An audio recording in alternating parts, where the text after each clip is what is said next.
नमस्कार।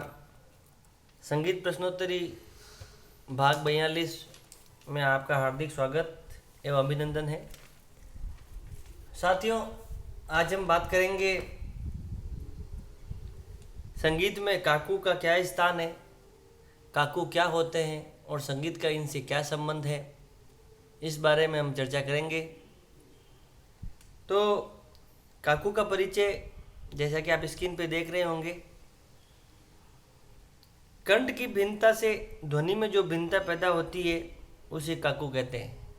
यानी प्रत्येक व्यक्ति का स्वर अलग अलग होता है, प्रत्येक व्यक्ति की ध्वनि अलग अलग होती है, उसका बेस अलग होता है, उसका वॉल्यूम अलग अलग होता है।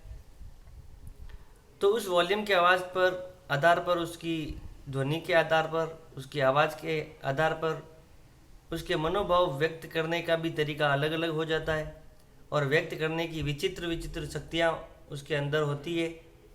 तो वो शक्तियाँ, वो अलग अलग प्रकार की ध्वनियाँ, वो अलग अलग प्रकार के स्वर, अलग अलग प्रकार की ध्वनि और स्वर, वो काकू कहलाते हैं। जो ये विभिन्नता है स्वरों की, वो काकू है। यानी प्रत्येक व्यक्ति की आवाज़ के आधार पर उसकी ध्वनि अलग अलग होती है और वो ध्वनि की भिन्नता काकू कहलाती है। अब ये काकू जो आवाज़ है, ये ध्वनि है, ये शरीर के व्यक्ति के मनोभावों को व्यक्त करने के लिए होती है। जैसे शोक, भय, प्रसन्नता, प्रेम आदि भाव व्यक्त करने की क्षमता इन काकू में होती है, यानी ध्वनि में होती है।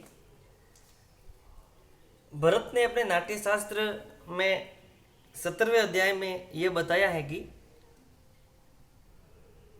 कि काकू की विशद व्याख्या क्या है, व्याख्या क्या होती है उसकी काकू की, उन्होंने नाट्यशास्त्र में अपने 17वें अध्याय में बताया है।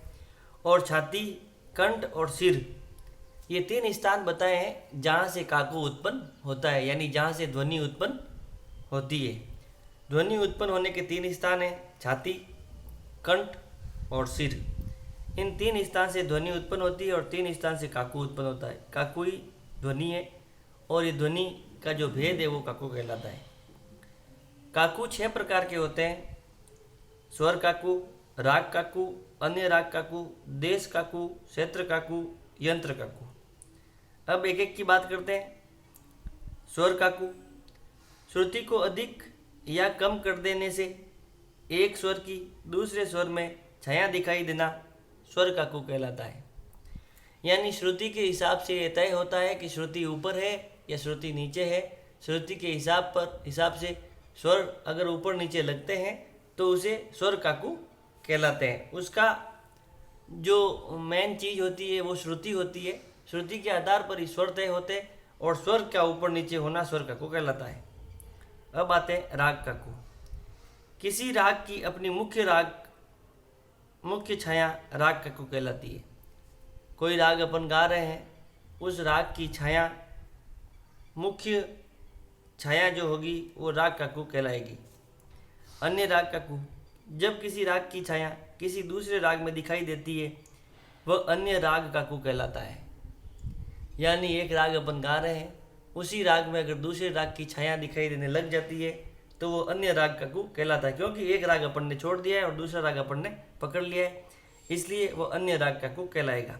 देश काकू, जो काकू किसी अन्य राग का सहारा न लेकर अपने देश और स्वभाव से अपने राग में ही सम्मिलित रहता है वह देश काकू कहलाता है।